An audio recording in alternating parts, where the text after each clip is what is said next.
Hello guys, आज मैं आप सभी को काफ स्ट्रेचिंग के बारे में सिखाएंगे कि जो हमारी काफ मसल्स होती है, काफ मसल्स का हम स्ट्रेचिंग कैसे करेंगे। बहुत लोगों को ये डाउट रहता है कि स्ट्रेचिंग कैसे करते हैं।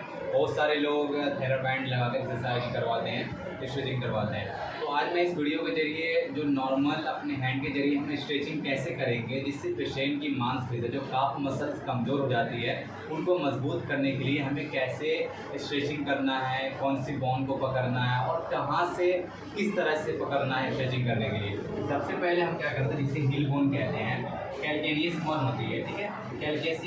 कैल्केनियस बोन के नीचे, हिल बोन के नीचे अपना ये हाथ रखिएगा और अपना जो अंगूठा है आप जो मिलेस के पास रखिएगा। उसके बाद हम इसके जरिए सपोर्ट करेंगे और आराम से कैसे खींचेंगे। इससे क्या होता है कि यहाँ पे खिंचावट आएगी। पेशेंट से पूछना है कि जब हम आपको इस तरह से जब खींच रहे हैं तो आपकी यहाँ की मांसपेशियाँ खिंचा रही है कि नहीं खिंचा रही है। क्या आपका मांसपेशियाँ खिंचा रहा है नीचे वाला? और स्पीड में बोलिए। खिंचा रहा है। तो क्या करना है कि जैसे ये काफ स्ट्रेचिंग के लिए होती है, यहाँ की जो मांसपेशियाँ होती है, ठीक है, ये मांसपेशियाँ को हम काफ कहते हैं। काफ में 2 मांसपेशियाँ इन्वॉल्व होती है, ठीक है। तो हमें स्ट्रेचिंग करना है। अगर किसी पेशेंट का ये मांसपेशियाँ कमज़ोर हो गया है तो इस तरह से स्ट्रेचिंग करके हम अपने काफ को मजबूत कर सकते हैं, ठीक है। सबसे पहले ये नॉर्मल टेक्निक अपने हैंड के जरिए, अगर पेशेंट खुद से नहीं कर पा रहा है तो, अगर पेशेंट खुद से कर पा रहा है तो पेशेंट को थेराबैंड देंगे, ठीक है, ये रबर वाला आता है, और पेशेंट को बोलेंगे आप इसे पकड़ के खींचिएगा, ठीक है। आप दोनों हाथ से पकड़िए, इसे दोनों हाथ से पकड़ना है और आराम आराम से इसे खींचिए, उठाइए और खींचिए, ठीक है। खींचिए, खिंचा रही है नीचे, ये मांसपेशियाँ खिंचा रही है, ठीक है। और पेशेंट को बोले खींचते रहना।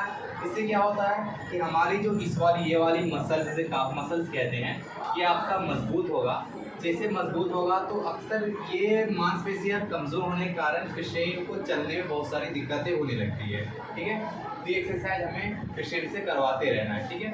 अगर पेशेंट को ये एक्सरसाइज अगर रेगुलर करवाते हैं, अगर आप एक फिजियोथेरेपी डॉक्टर हैं, अगर आपके पास पेशेंट आ रहा है तो ये एक्सरसाइज ज़रूर करवाएं, ठीक है। दूसरा एक्सरसाइज में क्या करवाना है, जैसे मान लीजिए कि हमें एंकल पंपिंग अपने हाथ से पहले करना है।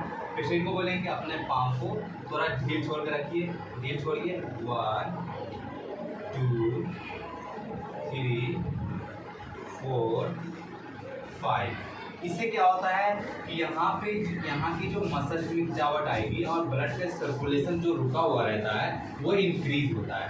1 2 3। अगर आप